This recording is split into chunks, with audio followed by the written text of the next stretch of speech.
With your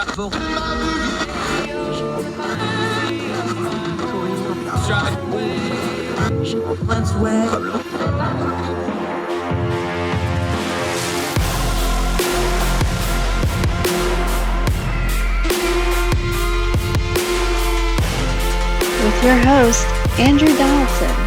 This is Heard Tell.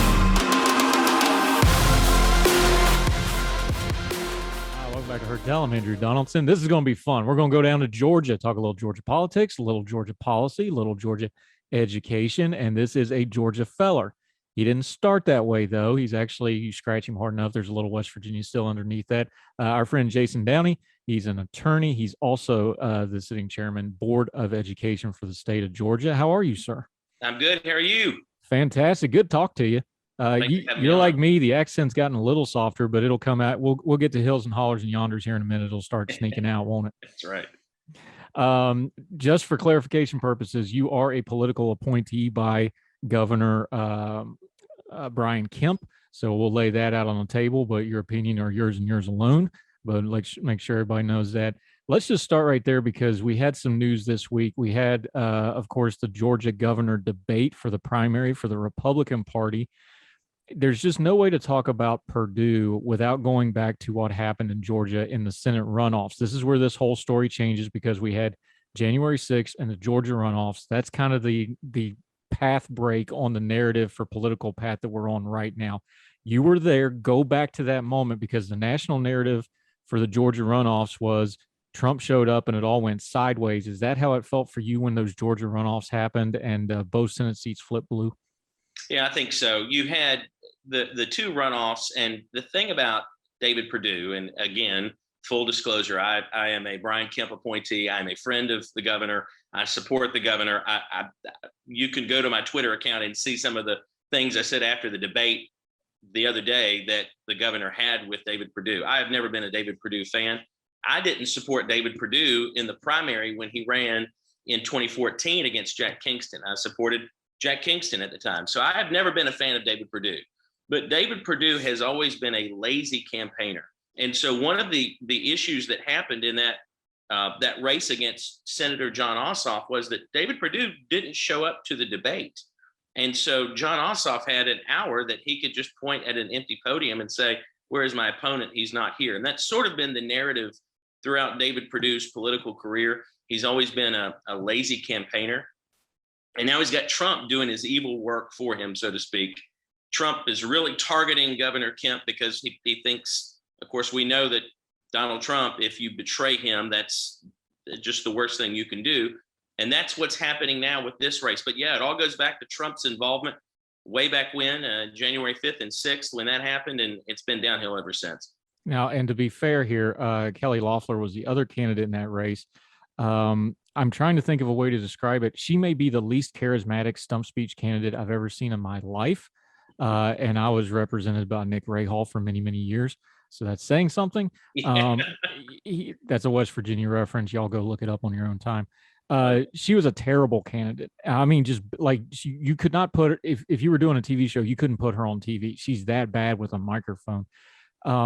Even with that all said, though, Jon Ossoff and Raphael Warnock both won their Senate races because it was a special election. Raphael Warnock is up. One thing the national narrative skipped over because they were so busy talking about Trump. Talk about Senator Warnock for just a second, though, because that race, am I in the minority with some of our friends here? I think he's going to be a really tough out because that race got personal. It got really, really ugly, and it's in recent memory. I don't think people have forgotten.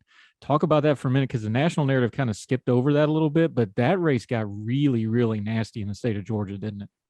It really did. The thing about Kelly is, and I've known Kelly for a little while, I supported Kelly as well, but when you have to understand when Senator Johnny Isakson retired, it gave Governor Brian Kemp the opportunity to appoint someone.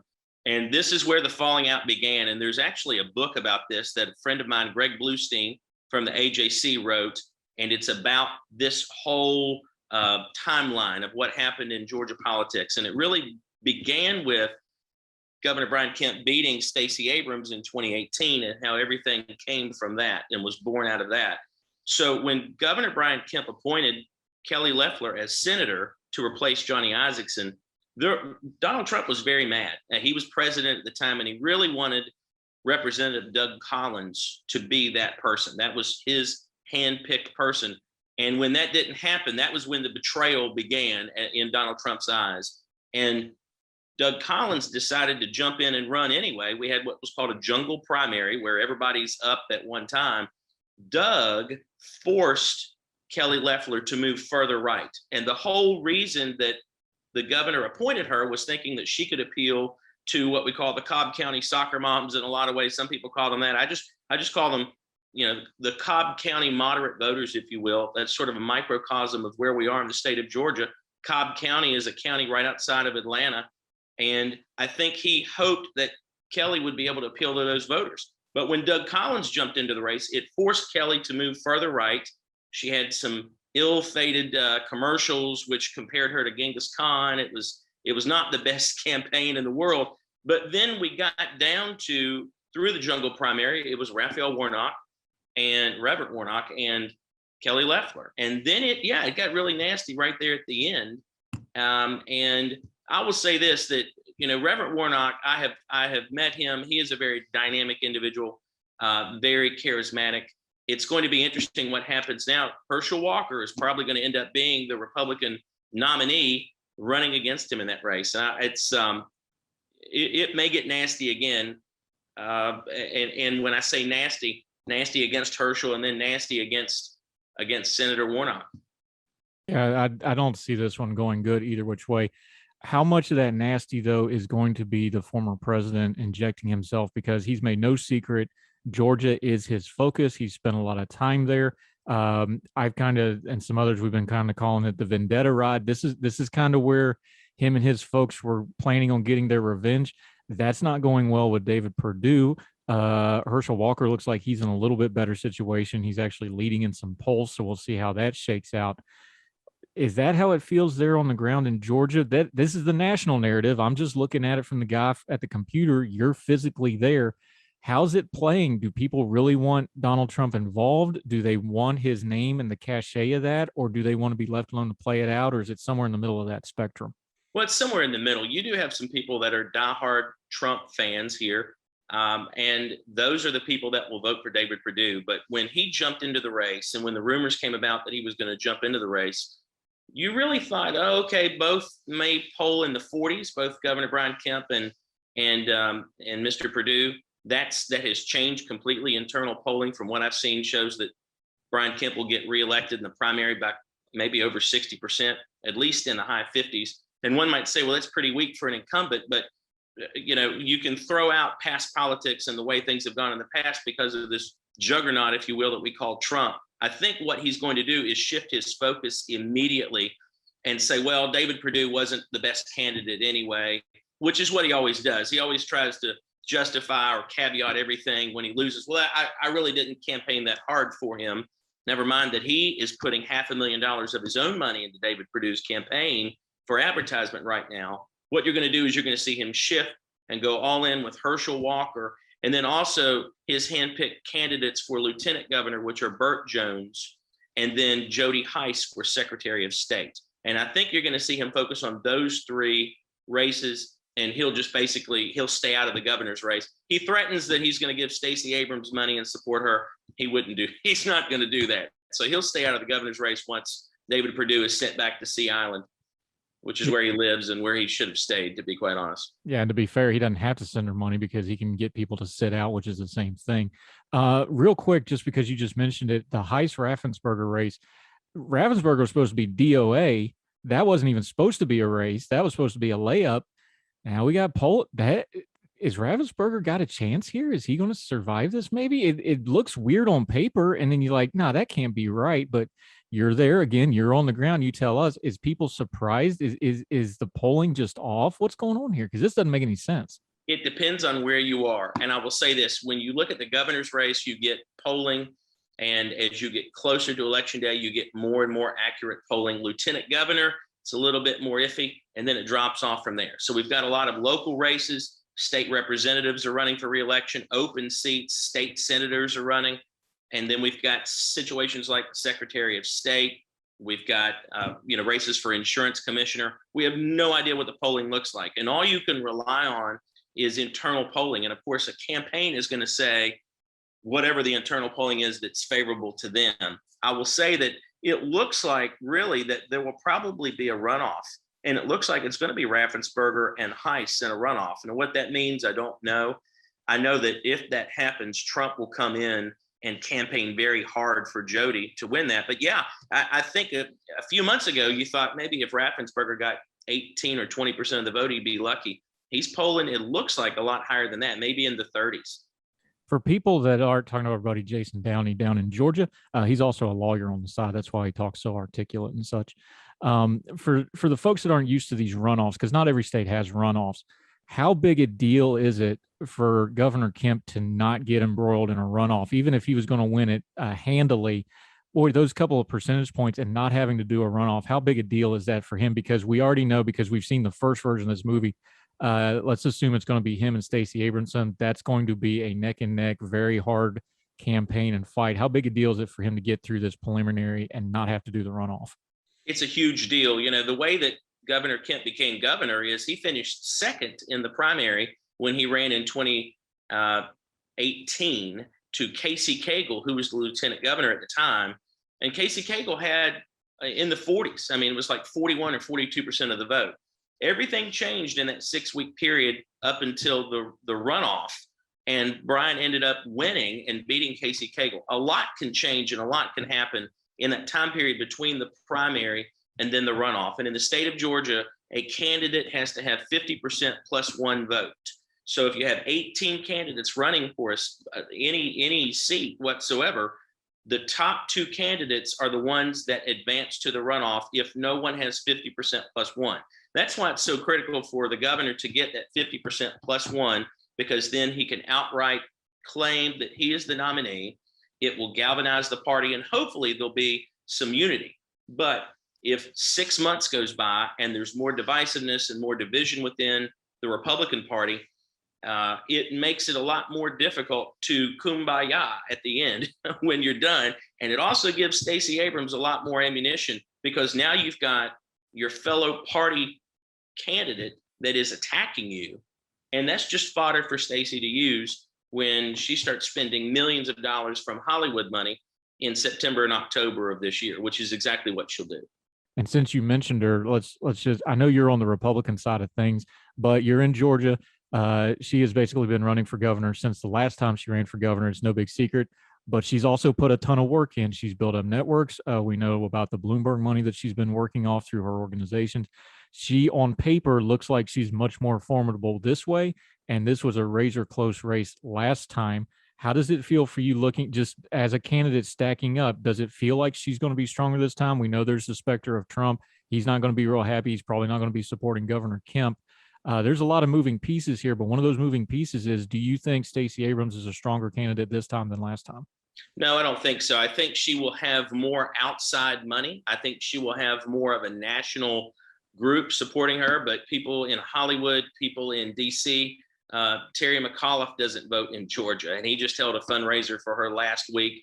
It was all over Twitter. That's not who votes. And if you get out in Georgia, yeah, there are some groups, some people in certain parts of the state that are very strong Stacey Abrams supporters. They will vote for her no matter what. And then you get in other parts of the state, and they will never vote for Stacey Abrams. And so the fear tactic that Perdue and Trump have tried to use is, hey, you know what? Either vote for David Perdue, because we're not going to vote for Brian Kemp. We'll stay home. I can promise you this. Those voters, when November rolls around, they may not want to vote for Brian Kemp, but they sure will not vote for Stacey Abrams.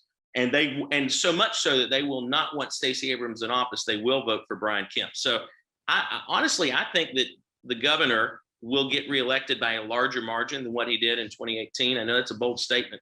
I think Stacey's got a lot more money this time, but I think she may saturate and wear people out. To be fair, he can't do it by much more of a narrow margin, because there wasn't much more of a narrow margin to do it. So that might be a low bar to clear, my friend. Just going to call you out on that a little bit. Talking to our buddy Jason Downey down in Georgia. We're going to take a quick break. When we come back, we're going to expand out a little bit. He is on the Georgia State Board of Education. We're going to talk about education. He just did a town hall was out doing his kind of due diligence in the community. We'll talk about that, how he managed to not go viral, unlike some other folks doing these education meetings as of late. More perspective on Georgia from somebody that's actually in Georgia. We'll continue with Jason Downey on Heard Tell right after this.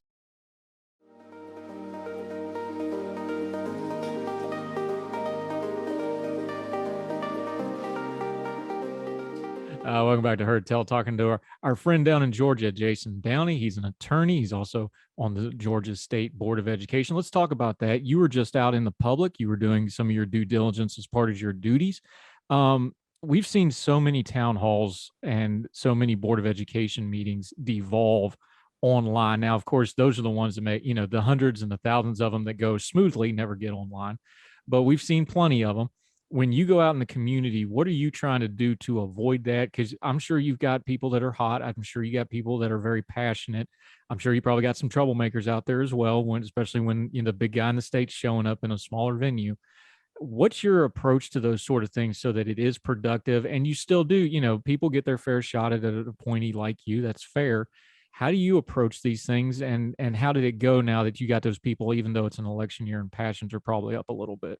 One thing I have found, people want you to listen to what they have to say. And I think where some school boards in other states, and to be fair, some in Georgia, where they fall short, the local school boards in particular, they don't listen. They won't listen to what parents and stakeholders have to say. That's why it's so important to get out and have these town hall meetings. We're required, State Board of Education members, to have one meeting per year, a minimum of one meeting per year, a town hall, which is a listening session, which is created so that people can come and voice their concerns about anything and everything related to public education.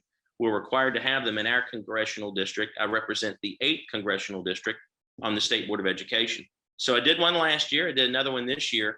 And I get stopped all the time by people at the Publix, at the Kroger, wherever, at Ingalls, and they want to talk about education issues. I think the biggest thing you have to do as an elected or an appointed official is let people talk, let people tell you what they think, what they want to see done, and then offer to work with them. Say, well, what can you do? What can we do together to make things better? What can I take back to Atlanta? What can I take to the state legislators, who are the ones that write the laws that impact public education? Who do you want me to talk to? And that has been very receptive. I think the problem we get into, these town hall meetings that you see where people are cut off and they're not allowed to talk, that's where you get into problems, where you tell people, we don't care what you have to say, we're the deciders, and leave us alone. That's been the problem. And so that I've just always had a policy: if you've got something you want to tell me, I'm going to listen. I'm going to ask you how we can change it and what you're going to do to work with me to make it happen. One thing that came out of that too, and this isn't originally me, this was a local official I was interviewing for the radio a couple of years ago when this was really kind of starting to get ugly with some of the issues going on. But he pointed this out, and I thought it was a good point to make. He's like, over and over again, these people are showing up to the school board meeting, goes, well, nobody here believes what I believe. And then I always say, well, yeah, but this is also the first time you're here. Those two things go together. These things are participatory. Do we treat these things too much like they just happen in a vacuum? Like, pick whatever hot button you want to, COVID had people upset, CRT had people upset, but they show up for that one issue and then they disappear. That's not how Board of Educations work when it's functional, because you need to have cohesion and you need to have some continuity to these things, and not just have them pop up in a vacuum when there's some major issue that make people excited enough to go to a meeting, right? Well, and that is true. You do have some people that stay engaged throughout the year, that they have issues related to policy that matter to them, and they're going to show up at every Board of Education meeting. They're going to voice their opinions, and we respect that. But all the same, if there is something that is so intense that someone feels compelled to show up at a Board of Education meeting, even if it's just one issue and they've never been there before, we have to treat everyone equally. We have to listen to their concerns. Now, there's a difference between a concern and just absolutely going off and raising holy grief. We can't just let people go and obstruct and try to change the way things are done. I mean, if you want to come and have sensible conversation with us, to have sensible ideas and propose solutions, or work with us for solutions on whatever it is that bothers you, we're going to work together with you on that. Even if it's the first time you've shown up for a meeting or the 55th time, But the problem, you're right. I think what's happened is these school boards are not equipped to know how to deal with the person that comes the one time, because they're used to the person that comes every single meeting, and they might have 20 people at a meeting. And now suddenly you've got 200 people that show up, and you're calling the fire marshal because there's too many people in the room, and there's a line, and everyone wants to talk, and they get mad when you cut them off. And I think that's the problem, is school boards need to understand, local school boards, because in the state of Georgia, the local school boards are actually elected by the local area that they live in. They need to understand that they are accountable to their voters. They are accountable to the people who put them in office, and they need to listen to their concerns. Now, that doesn't mean kowtow, but you got to work with them. Yeah, let's talk about something else that's been getting some press in Georgia as far as people trying to govern themselves, sometimes not in a great way. Explain the Buckhead City thing to folks that are not in Georgia. I've read on it because I follow it.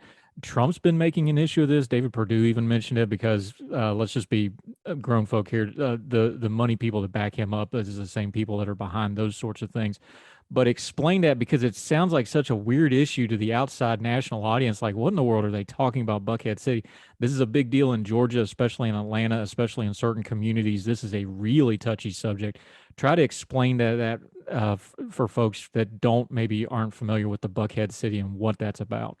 You have several moving parts, and part of it, to understand the history of counties in the state of Georgia, we have a lot of counties here, a lot of counties, over 150. And some of the counties are shaped oddly.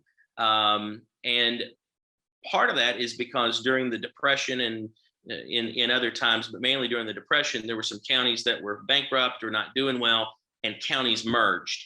So when you look at the map and you look at Fulton County, which is where Atlanta is, it is very oddly shaped. It's got a wide part at the bottom, and then it gets real narrow, and then it gets big at the top. That top part used to be its own county called Milton County. And so there's always been this division between Fulton, North Fulton, and South Fulton, or the Milton part, if you will, of Fulton County. And it's always sort of been, getting into racial undertones here, that sort of the white flight of Fulton County has been in the more northern part, up in what was Milton, okay? And so that's where Buckhead is, and it's part of Atlanta. Buckhead is heading up toward that North Fulton part of the county. It's still part of the city of Atlanta, but we have neighborhoods in Atlanta, and Buckhead is a very strong commercial district where there are a lot of hotels, a lot of law offices. There are some higher end houses that are there as well. So there was a movement that happened and began happening by, honestly, some outsiders, some people who aren't even from the area. Down here in the South, we call them carpetbaggers, but they kind of have rolled into Buckhead area and said, hey, we want to separate from the city of Atlanta. We have a tax base up here, and we can sustain ourselves. We want to have our own police force. We want to have our own tax allocation districts. We want to be our own city. And so that's been the movement there. But there are a lot of other moving parts, because what would that do to the city of Atlanta? How would that cripple their tax base? And Atlanta also has its own school system, Atlanta Public Schools. Well, they service Buckhead. So what happens there? Would there be some sort of an agreement where Atlanta Public Schools would service the city of Buckhead, or would Buckhead City then have to open up its own education district? A lot of moving parts. Yeah, it sounds like a hot mess. Our friend Jason Downey joining us real quick while we still got you for a few minutes here. We know the midterm election going forward. What's the state of Georgia? Are we still calling it a purple state? Do you feel like, because we know the 2 Senate seats flipped, but there was also some special circumstances of that. We know the Republicans are going to do well in the midterm, regardless of how the state house in Georgia goes and what's probably going to be a close race. How does it feel? Because Georgia, Atlanta keeps growing. Georgia is diversifying, but then you also have these really, really red districts, like we've seen with like the Marjorie Taylor Greens of the world, where they, apparently will elect anybody. Just as somebody that's lived there for a while, somebody that loves the place, give the state of play to the outside observers, because this seems like this is going to be a battleground area for a long, long term to come, because a lot of national type issues are kind of microcosmed in Georgia, not just in Atlanta, but the state of Georgia itself too. Well, I think what happened in the most recent elections is you had a lot of newer voters you do have an influx of population. I mean, Georgia, I believe, is the 8th largest state now in population. We have like with North Carolina, we're right there neck and neck with North Carolina. The difference between Georgia and other states like us is that we've got about 7 million people that live in the metro area of Atlanta.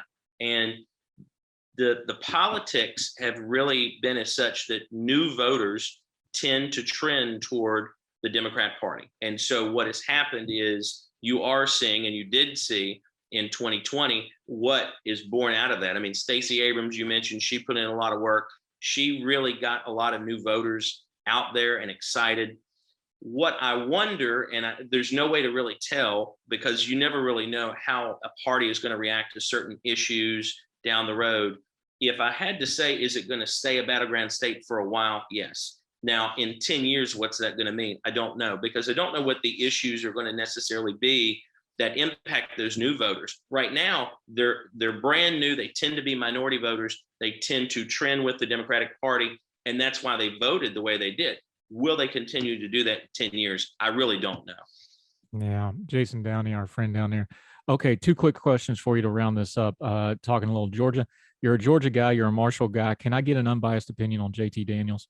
Yeah, so it's interesting. When I saw all of the schools he was looking at, and then he was going to WVU, I remember I said, well, not that I didn't like WVU to begin with, being a Marshall guy. I'm just going to be honest. But if he goes up there, now I can get my Georgia friends to really hate on WVU even more. Not, he is a great quarterback. I think he's going to be a great fit for the offense that Neil's got up there. I hope he does well.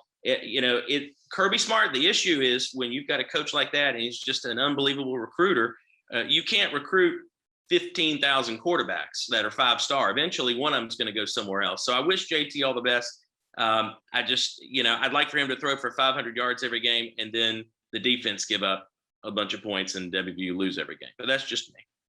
Yeah, it's not so much anymore, but for those that are unfamiliar, WVU is the state school and Marshall is those Valley kids that are all uppity and privileged and what such. That's not really true so much anymore, but it is the private school and that's kind of the running joke here. So, right. And you're one of those Thundering Herd grads, so defend your school, please. I am. Yeah, I'm proud to be a Thundering Herd Marshall grad, and I graduated from there in 2000.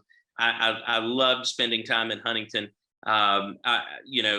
I come back to West Virginia about once a year, and it's always interesting to see all the WVU stuff and then all the Marshall stuff. And of course, grew up right outside of Charleston, so I don't want to say it's divided. It's definitely probably more 65% WVU. And I understand that it's the flagship school, flagship university, and the larger school. So I don't begrudge that.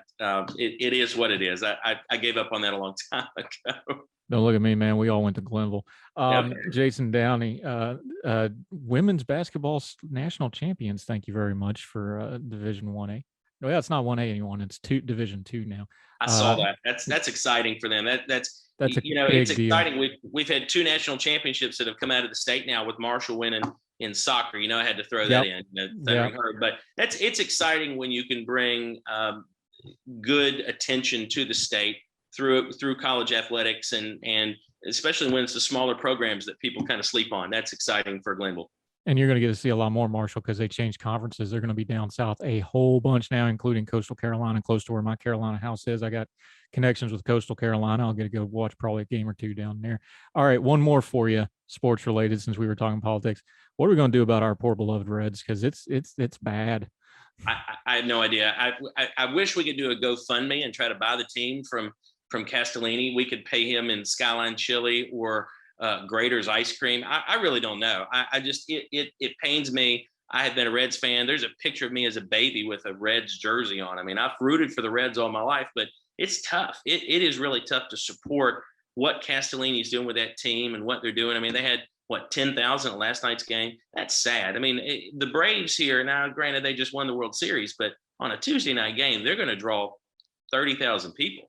And you can't sustain having a team in Cincinnati with only 10,000. But I think Castellini wants to send the team to Nashville anyway. So I don't know.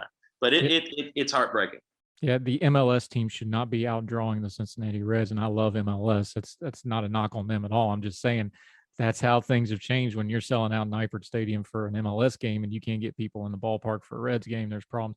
I don't know, man. I mean, I'm old enough to remember the Marge shot years and the disaster piece that was for years and years and years. But we're kind of getting, not with all the things that she said, the racial stuff, obviously, but as far as mismanagement of the team, we're kind of starting to get into that territory a little bit, and I don't like it one little bit. Jason Downey, let's do this more often, buddy. Absolutely. Love Anytime. talking to you until we get you back on the show again, because Georgia's going to be, that's one of the races to watch. So we'll definitely have you on here again soon as the race develops, especially after we get the primaries out of the way. Let folks know where they can follow you and what you got going on until they see you on Hertel again. Yeah, I'm on Twitter, Jason E. Downey, BOE. Andrew and I follow each other, so we retweet each other a time or two. You can follow me there. I've also got a couple of Facebook accounts, Jason E. Downey, and follow me. You'll see all kinds of crazy stuff about the Reds, anti-WVU stuff, and maybe a little politics here and there. He's one of these bourbon snobs too, so watch for him for the Twitter Supper Club hashtag. I'm sure he'll start putting a drink or two on there with some opinions thereof as well, my friend. Jason Downey, thanks so much for the time today, sir. Talk to you soon. Yes, sir. Take care. Appreciate it, sir.